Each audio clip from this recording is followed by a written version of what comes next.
Hello and welcome. My name is Rene Van Rems, and I have very gladly accepted to do a presentation for you on behalf of the Village Garden Club of La Jolla.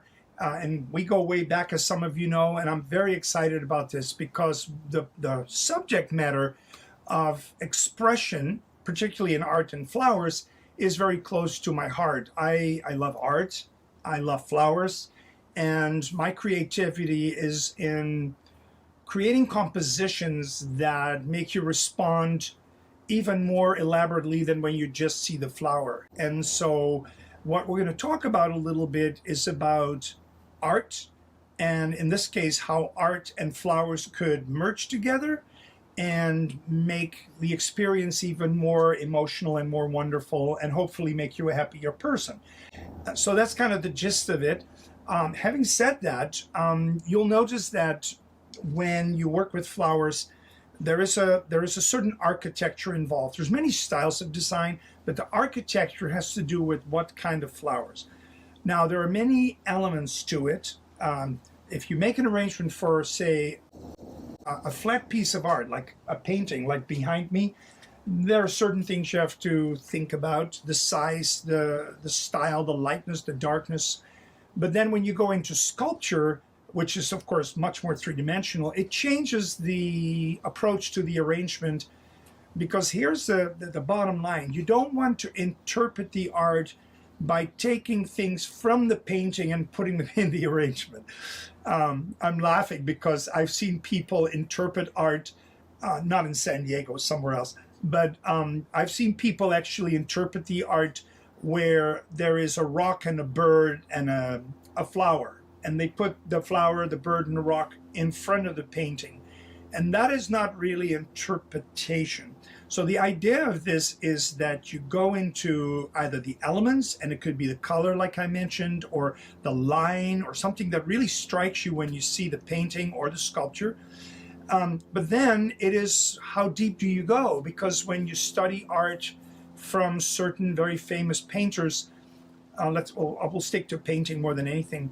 When you go to those paintings, there's usually a bigger, deeper message. And so as an artist, in order to interpret that, you can go that route and make it really very thoughtful. That's really what it comes down to. So having said that, I'm going to work with the elements of design first. And the elements, there are books on this, by the way. This is from an organization I belong to, and it talks about the principles and elements of art.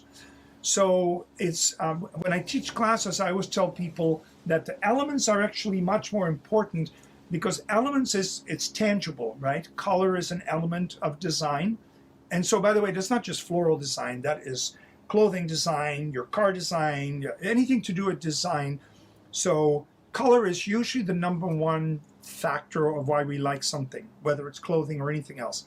Then it goes into line, or texture, or form. And those are all things that when you think of that terminology, it actually establishes something. So that's elements of design. Principles of design is where the artsy stuff comes in, because principles of design is a little bit more like writing or music, where it talks about rhythm or negative space or harmony. And harmony is something ethereal. It's you can't put something together on harmony. So those are the principles. I'm going to stick to the elements because that's what you see and touch and so on. So in the floral world, some of you have this book, but it's just the easiest way to do it. It's about choosing the flowers. So if you're looking at a relative other art form like cooking, when you're looking at cooking, first you have to choose the ingredients, because without the ingredients you can't do the cooking. And as elementary as that sounds, a lot of people, when it comes to flowers, don't have the practice, since we cook every day, some of you. So the idea is you have to choose the ingredients. So not to go back to cooking, but if you want to cook Italian, you pretty much know what you need. You need spaghetti or pasta of some sort. You need tomato sauce, you need olives, you need red wine, etc., etc. Without that, it's hard to cook Italian. So if you're doing an arrangement that is really abstract or super modern, you would need flowers that reflect that most of the time. So that's really what it's about. So if you do an arrangement for an art form, you want to see what hits you first before you start purchasing or picking flowers. The first category is the one that is most obvious, and that is what we call mass. Mass is anything, as the word says, it is a solid flower. So it could be like this is a local ranunculus. And for those of you that have traveled up there, the flower fields in Carlsbad are open. And this is from there. I mean, this is amazing. But as you can see, that is mass. And then an open rose, of course, is mass. And a favorite of most people here is a hydrangea. And a hydrangea, of course, is mass. So when you look at mass flowers together, when you put them all together, not that they can't work with others, but when you put mass together, it just, minus the line, when you look at mass, this is basically every other bridal bouquet today, but the idea is that there's no movement, it's all just circulating around. So there's no line involved. So mass is probably the one that most people relate to because the flowers that we see every day are that. Then there is another section, and that section is what we call line. And line flowers, line materials, are all the spiky, either dynamic or static line.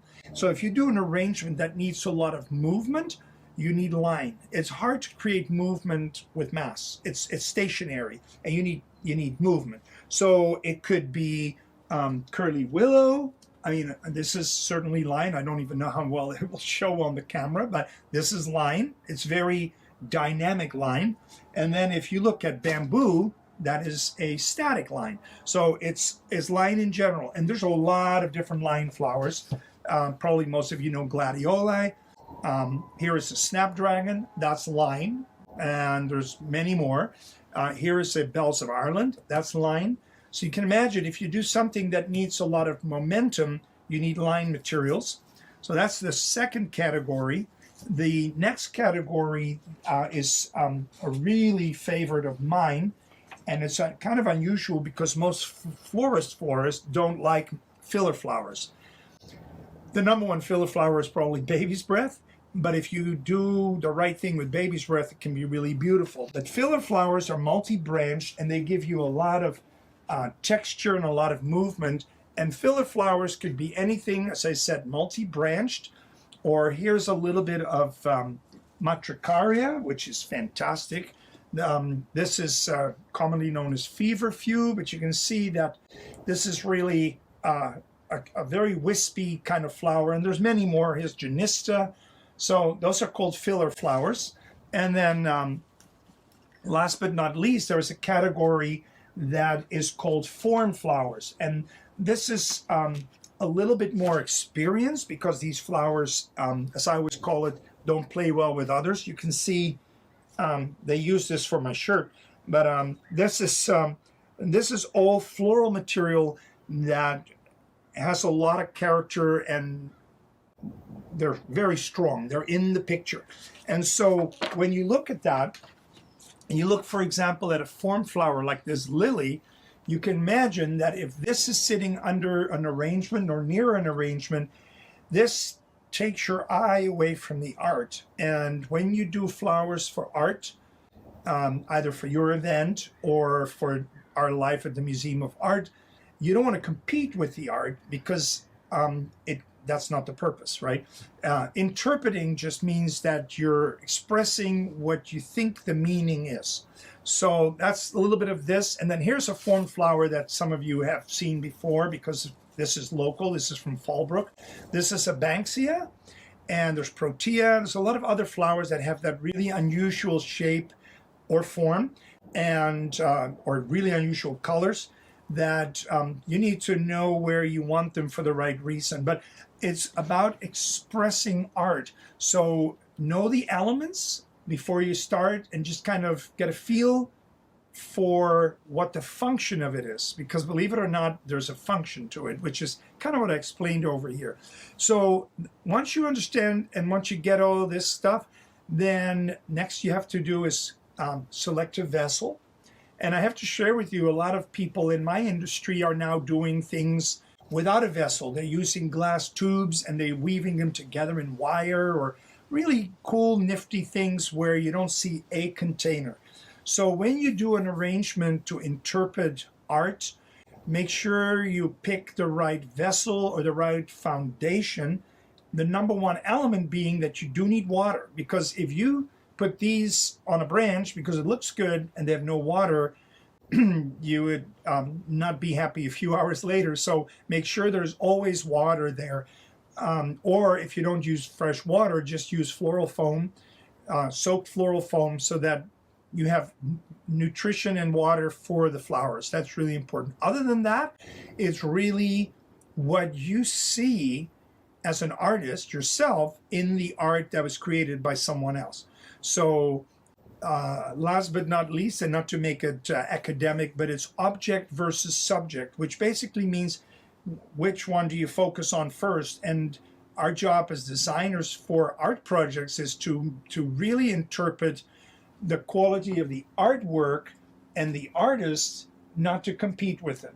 So hang tight. We have 3 different projects to do, from a little bit more the norm, which is behind me, to something really abstract. So hang tight and I'll show you the first one in just a second.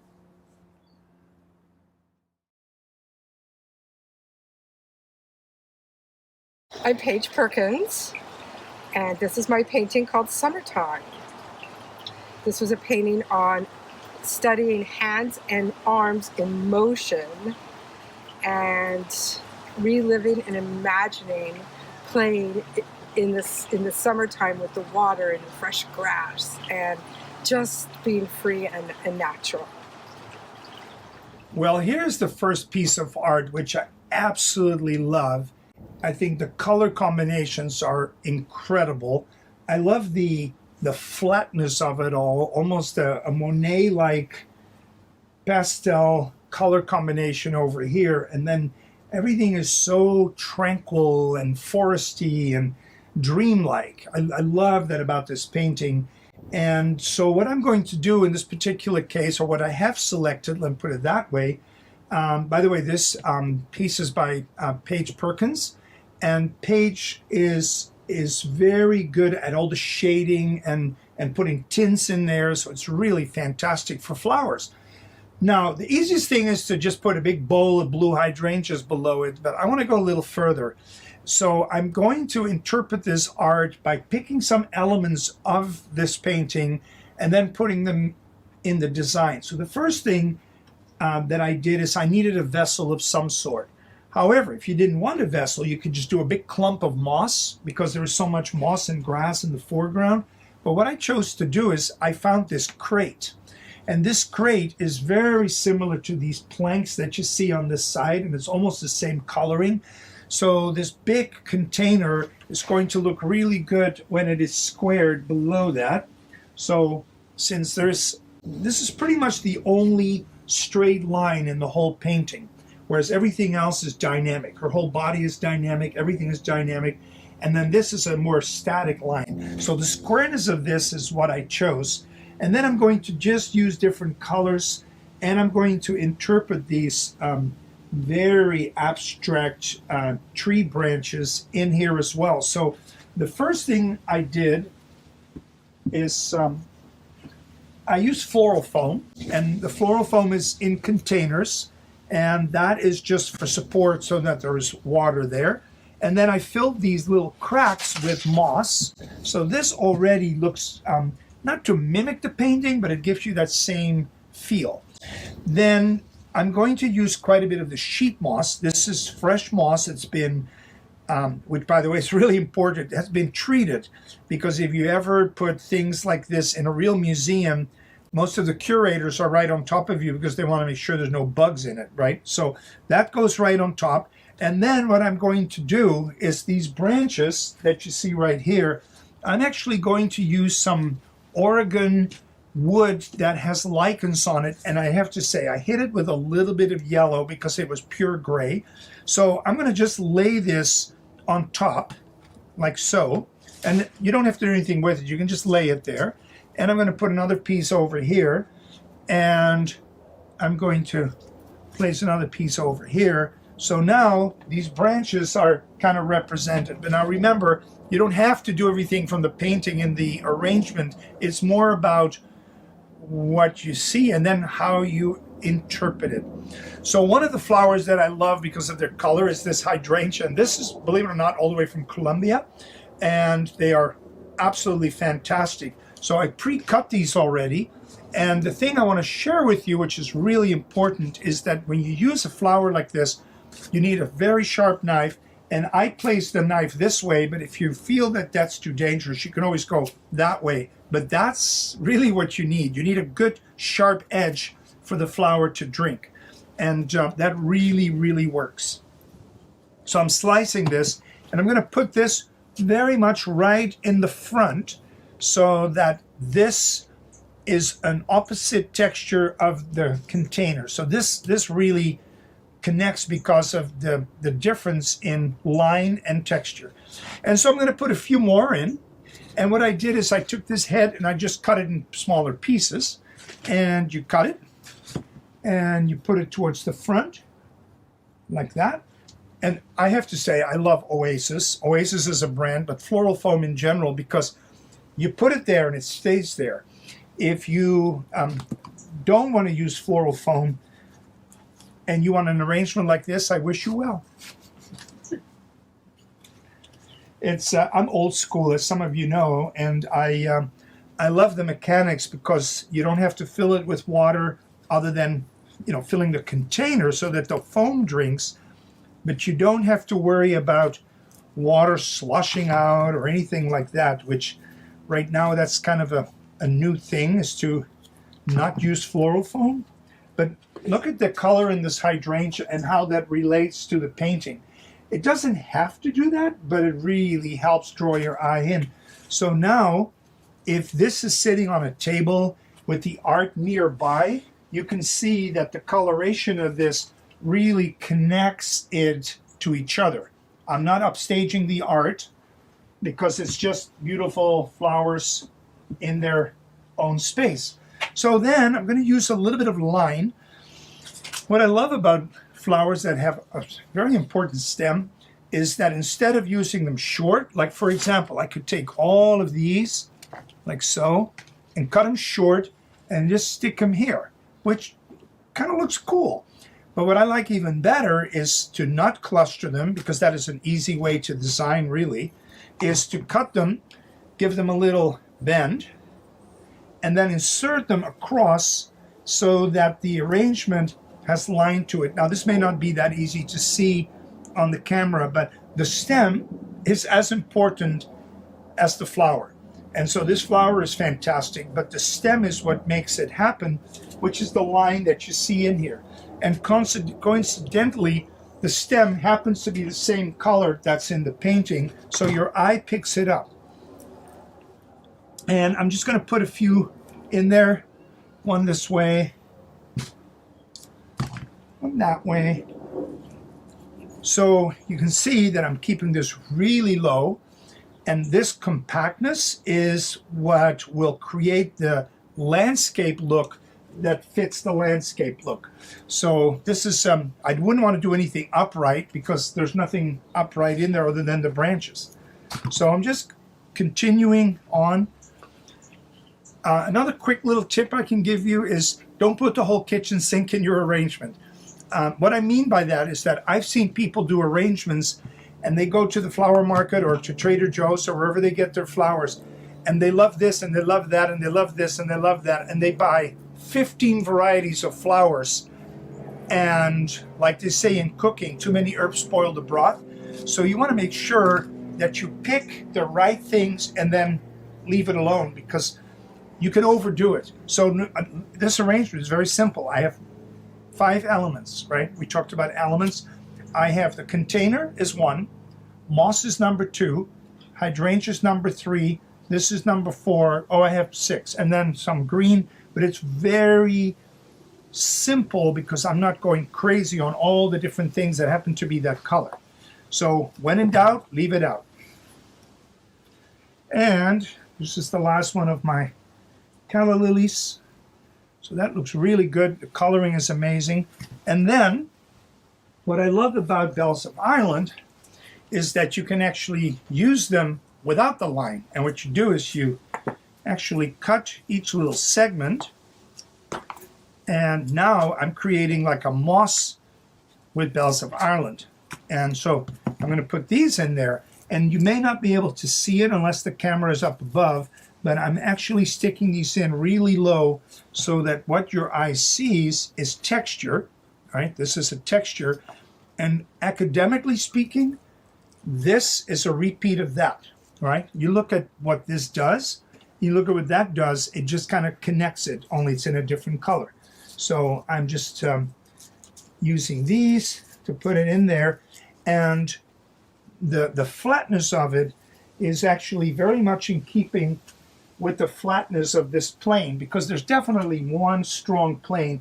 I don't know if you can see this from your set, from your screen or your TV, but what's so fun about this art piece is that the background right here and right there is actually in the back, and then the girl comes forward. And so it's this that I'm creating here, and I'm leaving her alone. Notice these colors are not in the paint, in the arrangement. It's these colors that are in the arrangement, and it makes the young girl jump out. So that's just psychology of color. It's a great painting. And I'm just going to finish this. If you use floral foam, which I think some of you are comfortable with, make sure you cover the mechanics because you don't want to see the floral foam. So I'm just kind of finishing this up. So it's all ready to go. And I am going to put a little bit of accent in it, and I'm kind of taking back what I mentioned earlier, but this is Pride of Madeira, which I cut out of my garden. And that is just really a little bit of contrast, and it's going way to the bottom. So I'm inserting it horizontally so that you're seeing these little flowers come out, and that is pretty much it. So in order to get the texture up, I'm going to take one more branch and lay it right in there, like so. And some of you may say, no, leave it out. You can. So I'm going to cut this off. But now, this is pretty much done. It's a collage of elements found in this painting. So to show it a little bit more to you, this is the piece that I did for Paige. Paige, thank you. This is an awesome, awesome, awesome piece of art, and I hope you enjoy it. So here's the best part. I am pulling a name out of this basket, and whoever I pull is the lucky recipient of this incredible arrangement. And the lucky winner is Jocelyn Fortman. Woo! Wow!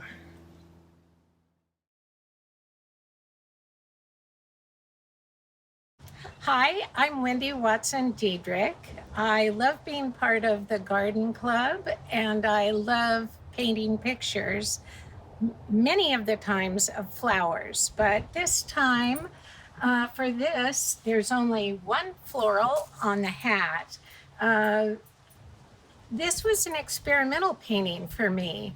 I typically paint in watercolor, which is transparent, and this being acrylic, of course, you could paint transparently with acrylic, but I painted solid with this, choosing dynamic complementary colors.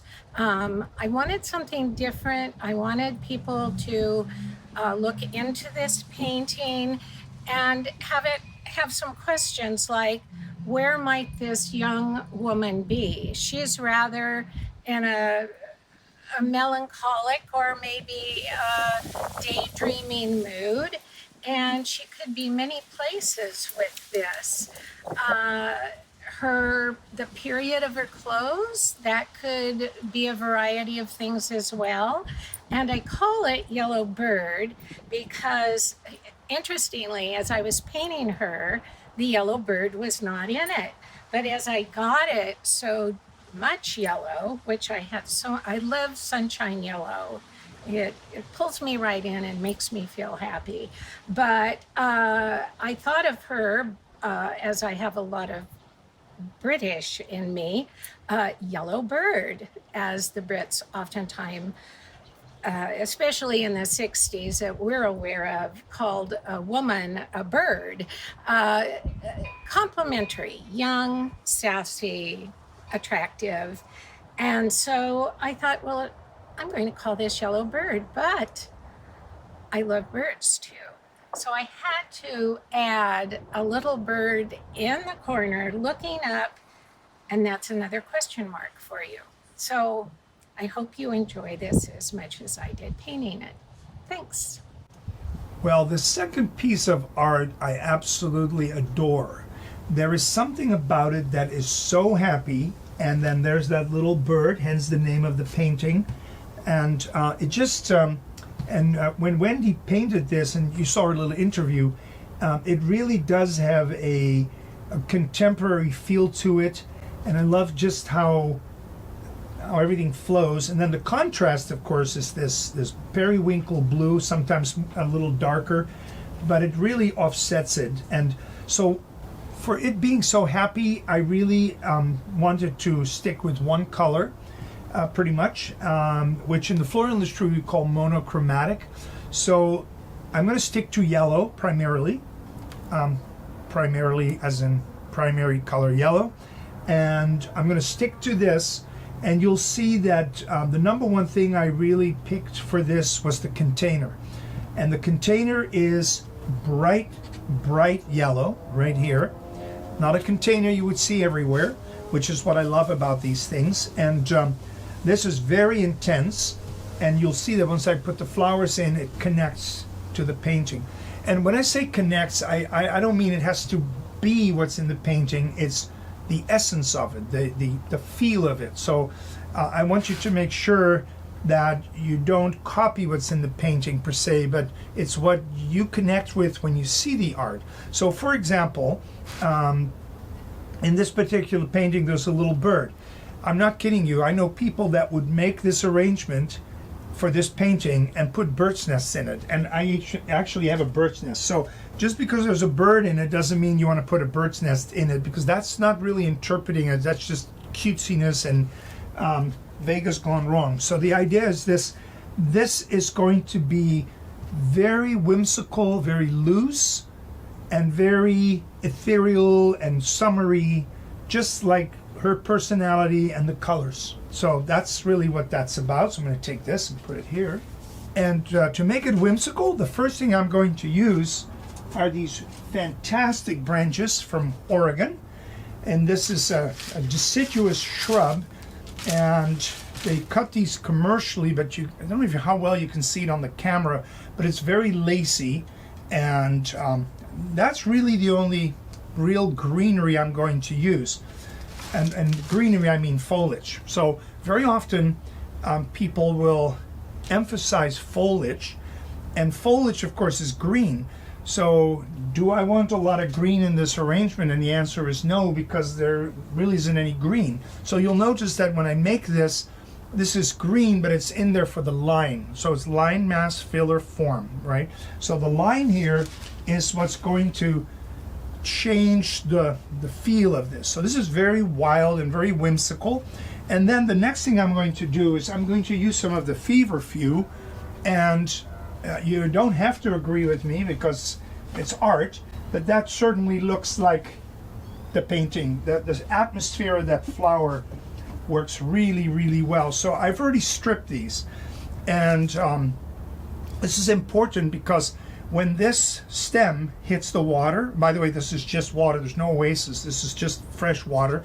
So when you cut this and you insert this in the arrangement, you don't want any of the foliage underwater. And the most important thing about that is that when you look at foliage that is very, very soft in tissue, this grows really quickly, by the way. So it's very soft, very young, almost like butter lettuce. And when this goes underwater, it actually deteriorates so quickly that it creates bacteria in the water, and that's why things don't last. If you take the foliage off before you place it, like so, and you put this in the water, it will not deteriorate the water for quite some time. Now the other element, of course, is depth, and actually that's the principle.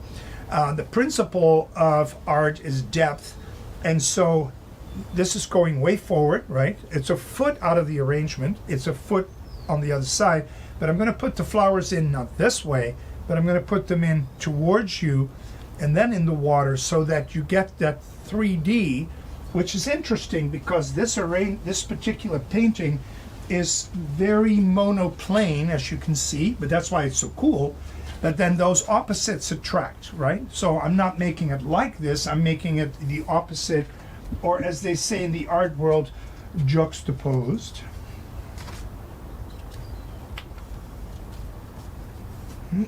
So putting that in. Then, purely by coincidence, I found some Banksia. And Banksia are a local flower, Fallbrook, Rainbow, any part of North County where I'm filming this. And this is a Banksia. What I love about this is that it's total opposite of the flowers that are in here, but the coloring is almost identical to the coloring of the flesh in the painting. So that just draws the eye up. And again, that's just an option. And the beauty of art is that it is totally subjective. I suppose subjective and objective. So that's going forward. And the other one goes right next to it. That gives it the impact. Whatever you do, don't put one here and one here, because that's what we call the bunny ear syndrome. It just doesn't work. So you want to make sure that in things like this that you group them, and that gives you the impact. So now when this is hanging in a gallery and this is in front of it, it just really connects everything. That's a fun thing. I didn't plan that. That's just purely by coincidence. And I'm going to use some stock. And stock is that light yellow that is in the painting. And same thing, I'm going to keep it very long and just let it hang out. So it's very loose, very whimsical. This look, by the way, is very popular in floral design right now. You see it on the internet everywhere. It's whimsical, loose, let it hang out, instead of a contrived arrangement. So there's a lot of stem there. These are really fantastic. By the way, not too long ago, this was considered a weed, and now we grow this commercially in California for cut flowers. So I need to move that forward. Very fun. And notice I cut everything on an angle. The reason why I cut it on an angle is for a number of reasons. One is that it needs to drink. The other one is that when you put it on a corner like that, so it's really sharp, no matter where you put it, it goes in. Whereas if I take a big stem and it's flat, it won't go in the arrangement. So this makes it a lot easier for the design, composition, the assembly of it. So there's that one. And there's another one there. And not that you can't cut some things very short for depth, but the idea is to let it all hang out. Like she is. No, not quite, but there's that. And now I'm going to add a little bit of light green in the back, just give it a little bit of visual weight. You don't need a lot. You know, I think that's probably the one thing that artistic design, good artistic design, is about editing. It's about what you leave out rather than what you put in. And so my teachers used to, when I went to school for this in the Netherlands a few years ago, they would actually take things out of your arrangement, even though you thought it was really good. And they were taking things out because it was quieter on the eye. And this should not fight with the art that you're representing.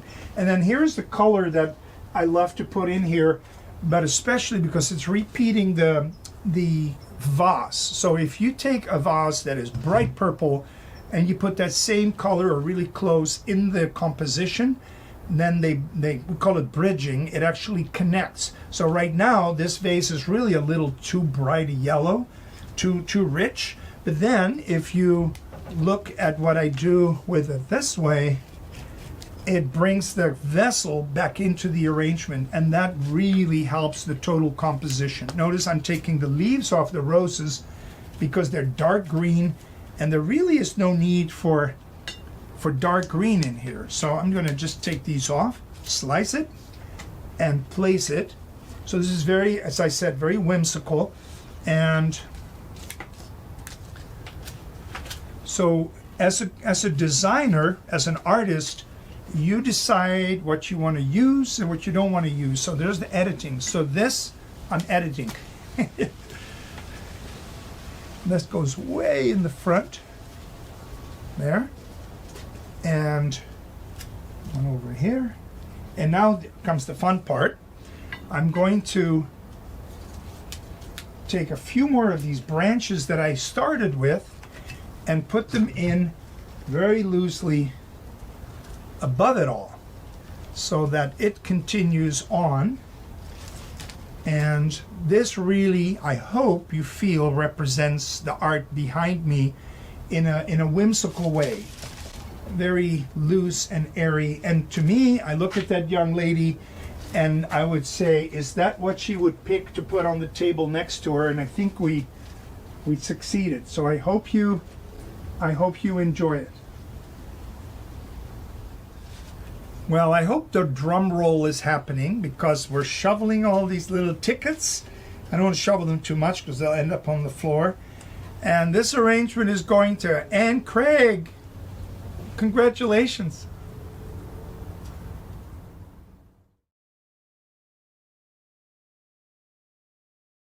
Good morning, my name is Elaine Butts, and my piece of art is called Gears. And I made it at a class called Upcycle through the Athenaeum last year. And this class interested me because it was a class in using all recyclable materials. And that interests me because I'm concerned about our environment and how much waste we have. And luckily for me, it was taught by a professor at UCSD named Oscar Romo. And he is a professor of urban planning and environmental engineering. And he gave us a lot of information on recycling and projects that he's doing. And the objective was to make something all from, some kind of sculpture, all from recycled materials. So I brought a bike chain and bike gears and wine bottles and this little piece over here to the class. And then he had items that we could add to it. And the idea was to be able to make a structure within the 3-day class period that we had, so I decided to start small. But I think you'll find interesting, if you can see it, is the base, and it is made of all recycled material from the Tijuana riverbed. Mr. Romero and his group of volunteers went to the riverbed, and they collected all this plastic trash, then they cleaned it, shredded it, and then heated it and made it into like a formica type form. Anyway, that was the start of my base, and I used this piece of metal. Then we did by soldering. We soldered the gears, the bike gears, here and here. Then I soldered on, with his help, the bike chain. I added this piece, which is a little small mother of pearl knife that my father-in-law had and I've kept since he passed away. And then we put another gear on top of the wine bottle, and I glued the wine bottle onto the metal. Then to finish it up, I had this piece of recycled material from home that I gathered from somewhere, and we put it in a screw and it turns, although it doesn't turn the gears, but that's why I named my piece Gears. It was a lot of fun, and I learned a lot about recycling. For our last installment is a piece of art called Gears. And this is an upcycled piece that Elaine Butts created. And upcycling is basically making something look good by recycling it, right? So it's a new word. This is a very intricate piece. I have to be honest with you, when I saw this in a photo, I thought it was much larger. So I had a larger container, and I was going to do something big and upright. And then when I got this morning for the video that we're doing right now, I'm like, oh, it's little.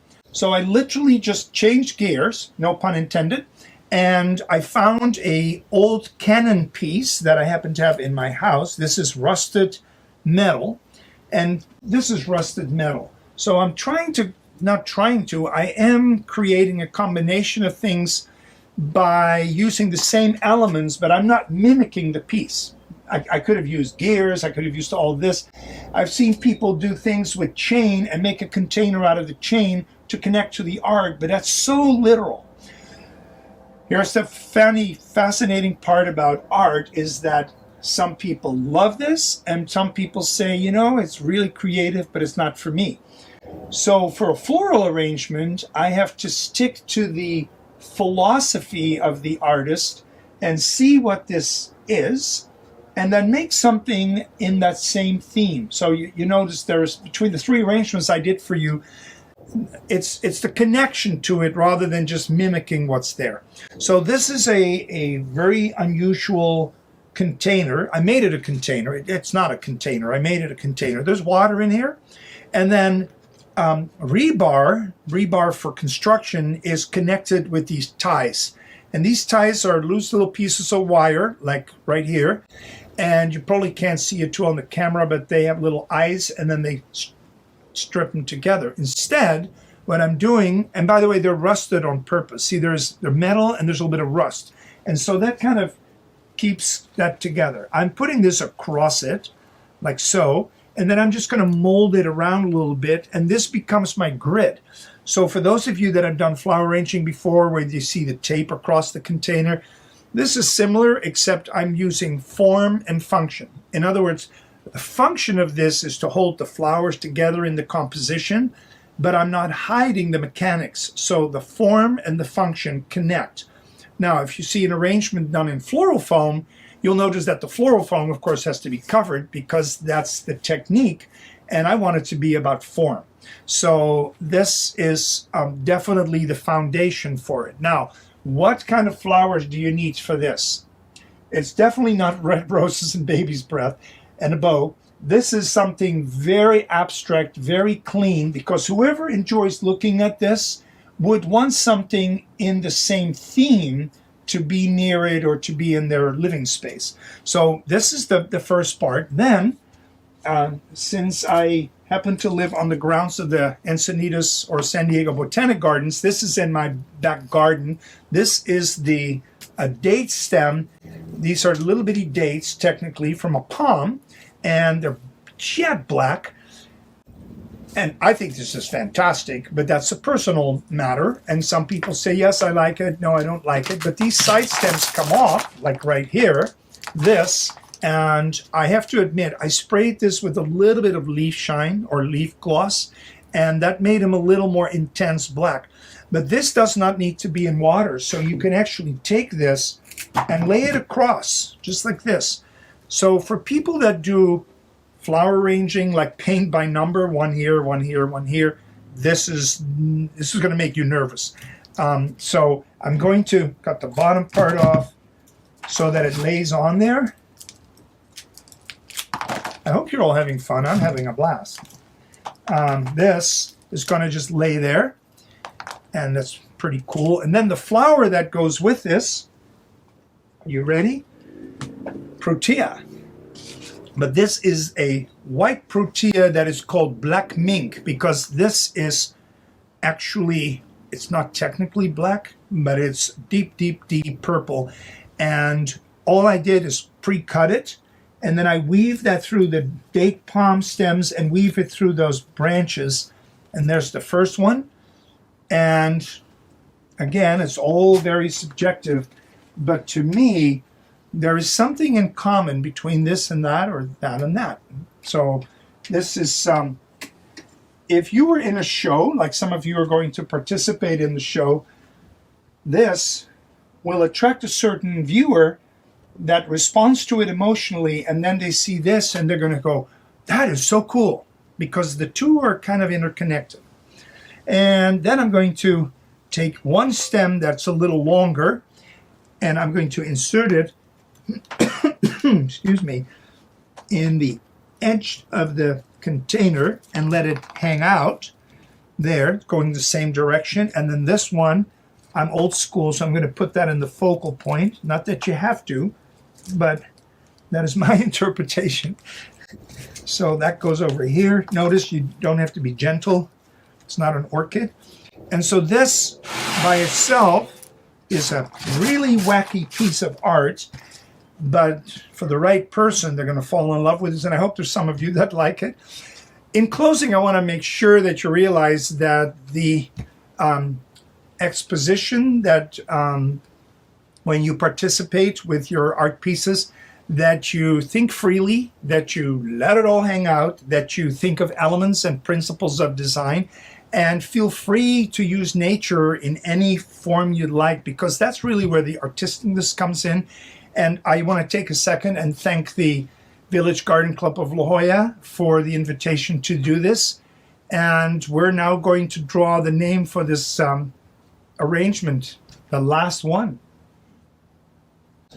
And the person who is going to take this arrangement home or will be delivered to you is Sue Miller. Sue, congratulations.